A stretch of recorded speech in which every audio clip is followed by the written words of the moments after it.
एक बिगड़ा हुआ ब्राह्मण था। अब नाम बहुत विस्तार का समय नहीं बचा है। बिगड़ा पंडित था, नाम था उसका धुंधकारी।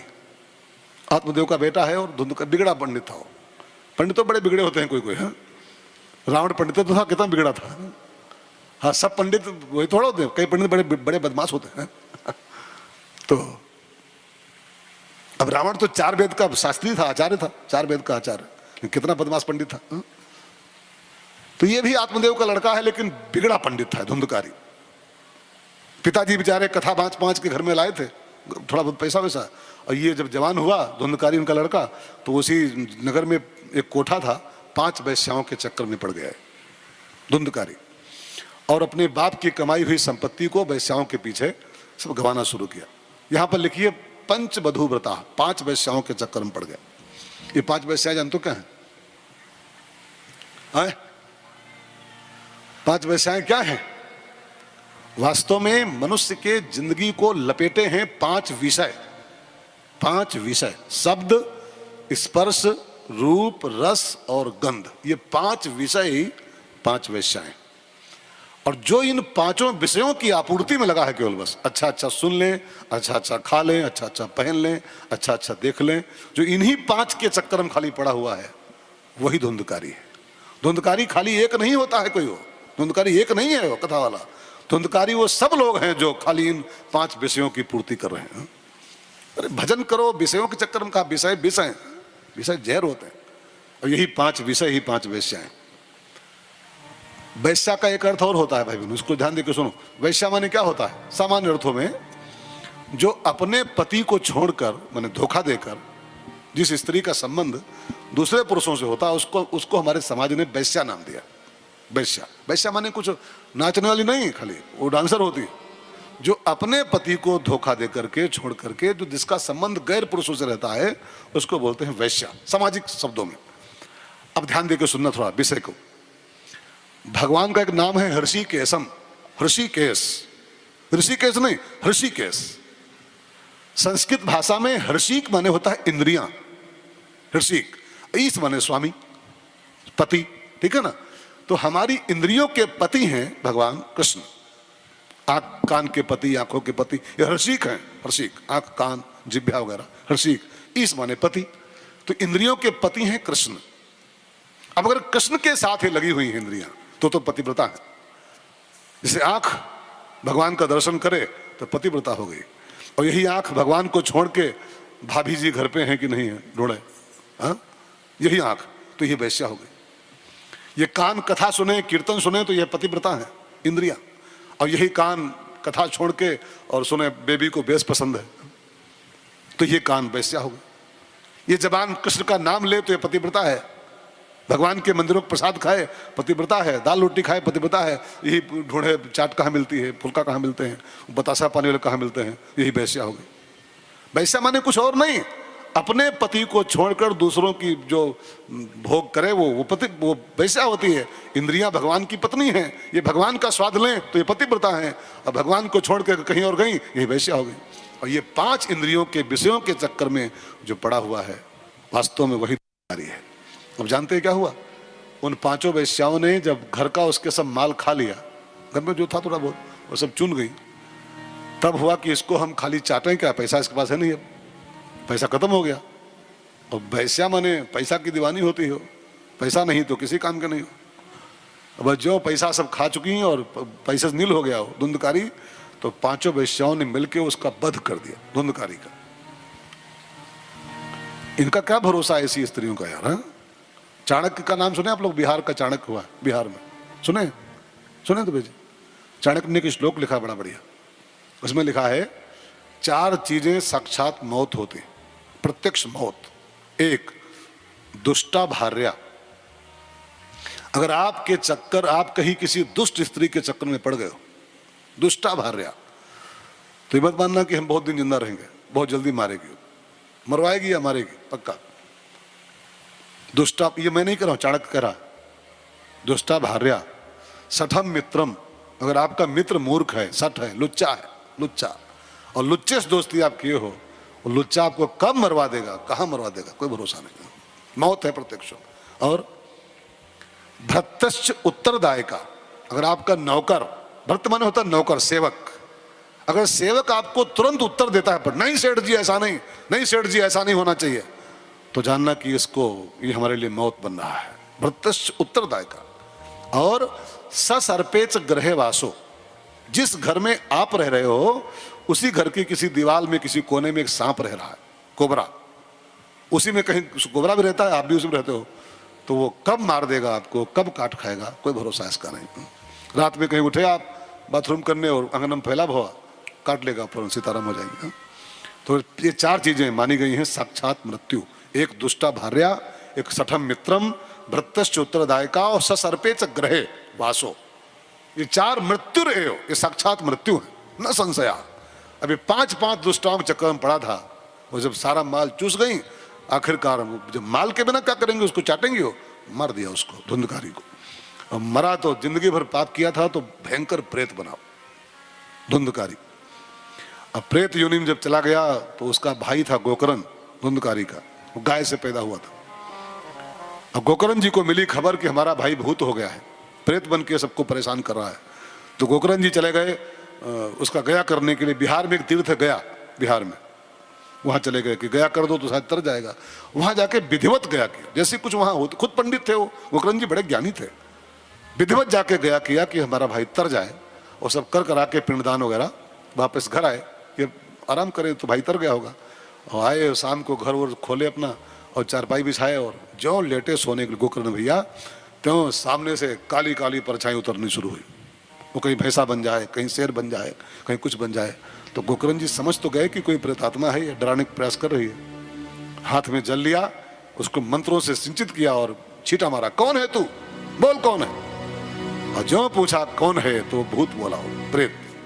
तब रोकर बोला प्रेत वहां, भैया तुमको क्या बतलाऊं। तब रोकर बोला प्रेत वहां, भैया तुमको क्या बतलाऊं।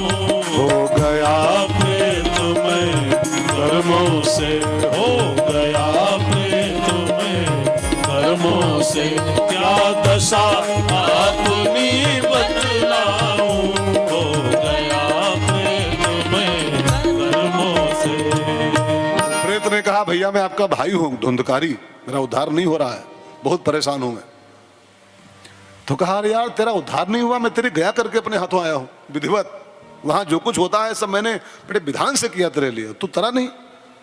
तो जानते क्या बोला हो भूतवा, क्या बोला मालूम, गया श्राद्ध सते नापी मुक्तिर में न भविष्यति। एक गया किए हो ना, हमारी 100 गया कर दो, 100, मेरा तब भी उद्धार नहीं होगा। क्यों? अच्छा एक प्रश्न आता है कि पूरे दुनिया की मान्यता है कि गया करो तो तर जाएगा आदमी, ये नहीं तर रहा है, क्यों? प्रश्न ही है। पूरे संसार का विश्वास है इस बात पर है कि गया हो जाए तो आदमी तर जाता है, मुक्ति पा जाता है, और ये क्यों नहीं मुक्ति पाया? इसका उत्तर जानते हो क्या है? बहुत ध्यान देकर सुनिएगा। इसका उत्तर यह है कि गया में एक संकल्प होता है, जब उसके लिए गया होती किसी के लिए एक संकल्प होता है, उसमें उस मृतात्मा का गोत्र बताना था। गोत्र जो मरा है, जिसकी गया आप कर रहे हो, उस मृत आत्मा का गोत्र अगर नहीं ठीक से बता पाओगे तो उसका उद्धार नहीं होगा। अब धुंधकारी का गोत्र नहीं पता था उसको, भाई धुंधकारी आत्मदेव का पुत्र नहीं है, अगर आत्मदेव का बेटा होता तो गोत्र पक्का था उसका, लेकिन वो तो नकली बच्चा है, वो तो कहीं कहीं से कहां से कैसे आ गया था, फर्जी बच्चा है। तो गया में गोत्र की बहुत बड़ी महिमा होती है। गया में मृतात्मा का गोत्र ठीक से नहीं आपको पता है, उसका उद्धार नहीं होगा। फिर गोत्र वहां की लिस्ट होती है, ऊपर की लिस्ट होती है। यह जातियां होती हैं कि कुर्मी है कि यादव है कि फलाना है कि धमाका है, जातियां ऊपर नहीं होती, ऊपर खाली गोत्र होते हैं सिर्फ बस। और जब जिसको गोत्र अपना नहीं मालूम है, कैसे उसका उद्धार होगा? तो धुंधकारी ने कहा हमारा जब गोत्र नहीं पक्का है कि हम किस गोत्र में पैदा हुए हैं, किसके यहाँ किसके बच्चे थे, कहाँ पाले गए, कहाँ पोसे गए, तो हमारा उद्धार कैसे होगा? का फिर भैया आप कुछ उपाय लगाओ, बहुत परेशान हो। तो गोकर्ण जी ने भगवान सूर्य से पूछा कि सूर्यदेव, मेरे भाई का उद्धार गया के बाद भी नहीं हुआ, क्या करूं जो तर जाए? तो भगवान सूर्य ने प्रसन्न होकर कहा गोकर्ण भैया, जिसका उद्धार गया भी न कर पाई हो, उसका उद्धार एक उपाय से हो सकता है केवल। जिसको गया भी नहीं तार सकती है, उसको एक उपाय से तर जाता है। कौन सा उपाय?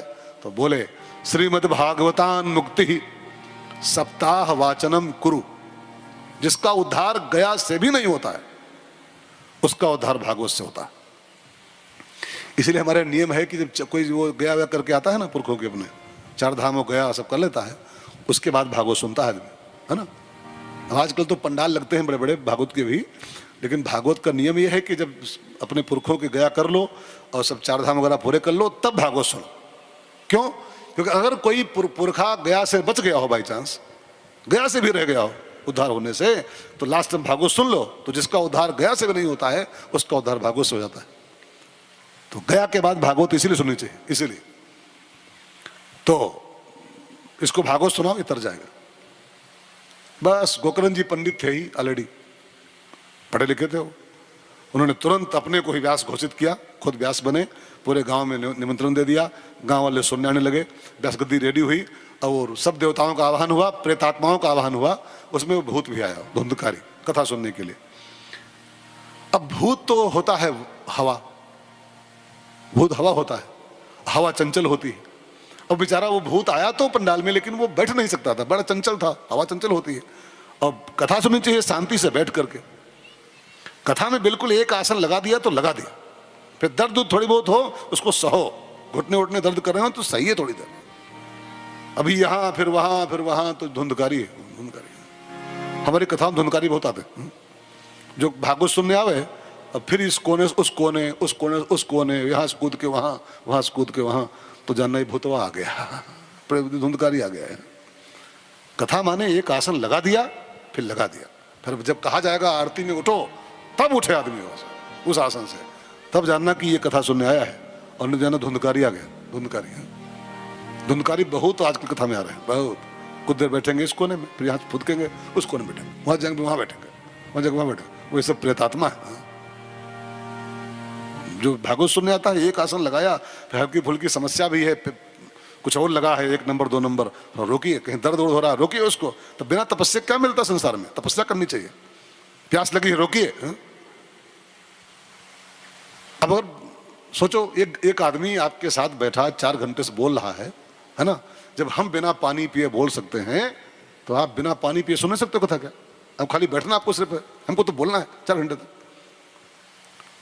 जब 4 घंटे से एक 52 साल का बूढ़ा शुगर पेशेंट एक आसन लगा बैठ सकता है, एक आसन से, है ना। 52 साल का बूढ़ा और शुगर का भयंकर पेशेंट एक आसन से बैठता हूं 4 घंटे तक, तो आप क्यों नहीं बैठ सकते? यहां से फुद के वहां से फुद के वहां से फुद के वहां, ये सब धुंधकारी है। तो बेचारा वो भूत वो यहाँ वहां कूद रहा था, यहाँ वहां जहां तहां।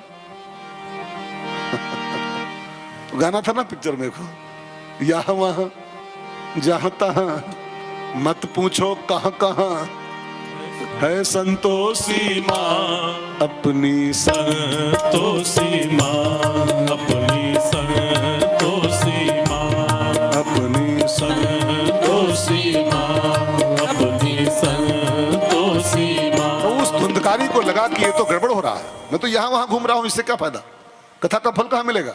मैं भी कहीं सुकून से बैठूं आसन लगा के, तब मेरा कल्याण होगा। तो जानते हैं वहीं पर एक बांस गड़ा हुआ था, 7 गांठों का बांस था वो, उसी में उसके छेद में घुस गया वो, बांस के छेद में, कि यहाँ कस के बैठूंगा, छोटा सा छेद है, कस के बैठ जाऊंगा तो हिल नहीं पाऊंगा, तो शांति से बैठ के सुनूंगा भागवत, इसके लिए घुस गया उसमें। अब एक बात और यहाँ रुको, बांस गाड़ा नहीं गया था, बांस गड़ा था बाई चांस। पंडाल बना होगा, कुछ व्यवस्था थी, तो बांस वास गड़ते हैं पंडाल में सब, तो बस गड़ा था, लेकिन लोग बस नकलची लोग पकड़ लेते हैं, बांस गाड़ो, भागवत जहां होती वहां बांस गड़ता है, गड़ता नहीं है, वो गड़ा था, बाय द वे गड़ा था खाली बस। अब जब पंडाल बनते हैं तो ये सब व्यवस्थाएं होती है, खंबा गड़ते हैं, केला गड़ते हैं, सब होता है, उसमें बांस गड़ा था, लेकिन लोग वो लकीर के फकीर है ना, बांस गाड़ो, एक तोता बांधो। हिंदुस्तान लकीर का फकीर देश है, लकीर का फकीर। उड़िया माता कहेंगे, उड़िया माता की व्यवस्था है। अब कहां सुखदेव जी, कहां बेचारा पक्षी, इसकी क्या तुलना, कहां आत्मा राम संत, तो कहां एक निरीह पक्षी, इनकी तुलना है। कहां राजा भोज, कहां गंगू तेली। लेकिन वो हिंदुस्तान अपना नकल प्रधान देश है, नकलची बहुत है। खैर, तो कहां थे यार? पक्षी वास्तव में छोड़ने की परंपरा हमारे यहाँ, पक्षियों को वास्तव में उसका गेट खोल के उसको उड़ा देना चाहिए, ये परंपरा हमारे देश की है। लेकिन अब लोग बस सबको बता दिया कि एक तोता होना चाहिए तो होना चाहिए बस। एक आदमी गया नहाने गंगा जी में, तो अकेला था, उस समय 4 बजा था, तो उसके पास कुछ सिक्के थे सोने के, पहले की बात है। तो नहाने गया तो सिक्के थे उसकी अंटी में, यहाँ कमर में। तो उसको लगा कि यार नहाऊंगा, कहीं अंटी खुल गई तो सिक्के बह जाएंगे। तो उसने एक तौलिया में उसको लपेटा सिक्के हो कि नहाए पहले इसको कहीं सेव कर दें, अब ऐसे रख दे तो उठा लेगा कोई। तो उसने क्या किया, वही बालू थोड़ी खोदी बालू गंगा जी की, उसमें उसको दबा दिया, और जगह याद रहे इसके लिए उसके ऊपर थोड़ा बालू इकट्ठा कर दिया, थोड़ा सा जैसे शिवलिंग बनता है, शिवलिंग बना दिया कि शिवलिंग बन जाए तो जब आऊँगा नहा के तो खोद लूँगा, सिक्के निकाल लूँगा। अब वो गया नहाने, उसके पीछे एक भक्त दूसरा आ रहा था, तो उसने उसको वही शिवलिंग बनाते देख लिया, वो कि बना रहा है शिवलिंग पहले, तो फिर नहाने गया है। तो उसको लगा कि ये नहाने के पहले करना चाहिए, तो उसने उसके बगल में एक शिवलिंग और बना दिया, बालू इकट्ठा कर दिया। तो पीछे तीसरा भगत आया, उसने भी बालू इकट्ठा कर दिया बगल में, तो उस पीछे चौथा आया, उसने भी एक शिवलिंग बना दिया। अब जब तक वो पहला वाला नहा के आएगा, फर्स्ट वाला भगत हो, तब तक यहाँ कम से कम 55-60 शिवलिंग बन गए उसी के बगल में। तो हुआ कि वो मेरा वाला कहाँ है, मेरे सिक्के गड़े थे वो कहाँ चला गया, ये तो 80-90 बन गए यहाँ पर। ये हिंदुस्तान में ऐसे चल रहा है। वो बनाया था किस लिए, कि हमारे सिक्के गड़े इसमें है, हमको खोदना है। अब वो सब जाने की परंपरा है, परंपरा नहाओ उससे पहले बालू इकट्ठा करो, शिवलिंग बनाओ, चल रहा है। खैर, अकल लगाता नहीं आदमी, खाली नकल करता है। अकल लगानी चाहिए। बांस में बैठ के कथा सुनने का अर्थ होता है कि जिसको कथा से प्रेम होता है, जिसको कथा सुनने में रुचि होती है, वो बांस जैसी वस्तु में बैठ के भागवत सुन लेता है। फिर सुनिए, जिसको कथा में लगाव होता है वो बांस में बैठ के भी कथा सुन सकता है, और जिसको कथा में लगाव नहीं होगा उसके लिए आप लगा दो सोफा सेट, तभी नहीं बैठेगा वो, तब भी नहीं बैठेगा। कथा सुननी जिसको है वो खड़े खड़े सुन लेगा, कथा सुननी है वो जगह नहीं पाएगा तो कहीं कोने में बैठ जाएगा, जाके वो सुन लेगा, बांस में बैठ जाएगा। लेकिन सुननी नहीं है उसके लिए चाहे लगा दो एसी, कूलर, पंखा और सोफा सेट, डबल बेड सब लगा दो, नहीं सुनेगा। रुचि की बात, प्रेम की बात होती। उसको कथा सुनना था, बांस में बैठ गया, और बांस में बैठ के भागवत सुनी, 7 दिन की भागवत। वो 7 गांठें उसकी फट गई बांस की, और धुंधकारी उसके अंदर से बाहर आया। देव रूप की प्राप्ति उसको, उसका प्रेत रूप खत्म हो गया, देव रूप की प्राप्ति हुई। विमान में सवार हुआ और सबको राम राम बोलता हुआ जब चला वो बैकुंठ की ओर, धुंधकारी। तो गोकर्ण जी ने उन विमान वालों को रोका, देवताओं को, कि रुको भैया एक बात सुनो। क्या हुआ? कथा हुई, सुने 500 लोग, 500 श्रोता थे हमारे पास। अब मैंने कथा बांची, तो ये जो बाकी श्रोताओं के लिए विमान नहीं लाया, भाई श्रोता तो ये भी थे, और मैं कथा बांच के बुढ़ा हो गया, विमान मेरा भी कहाँ चला गया। और ये धुंधकारी भाई साहब एक कथा सुने, एक विमान में बैठ जा रहे, तो क्या मतलब क्या इसका है? भाई जब सुने हैं 500 लोग तो विमान 500 लाते आप, एक क्यों लेके आए, एक क्यों लाए? और हम तो कथा बांचे तो हमारे लिए कहने ले। तो वो देवता बोले हमारा दोष नहीं भाई साहब, दोष आपका ही है, आपका और श्रोताओं का। जिस ढंग से कथा धुंधकारी ने सुनी है उस ढंग से यक्को नहीं सुने, एक भी नहीं सुने। और जिस ढंग से कथा कहनी चाहिए उस ढंग से आप कथा कह भी नहीं पाए हो, इसलिए आप भी वंचित रह गए और बाकी लोग सब वंचित रह गए। एक आदमी खाली इसका लाभ पाया कथा का, वो जा रहा है विमान में बैठा हुआ। क्यों? इसने कौन सी खास बात थी, कैसे कथा सुनी थी? तो बस अंतिम बात बची है आज की कि इसने किस तरीके से कथा सुनी कि बाकी 500 लोग रह गए और एक को विमान लेके जा रहा है।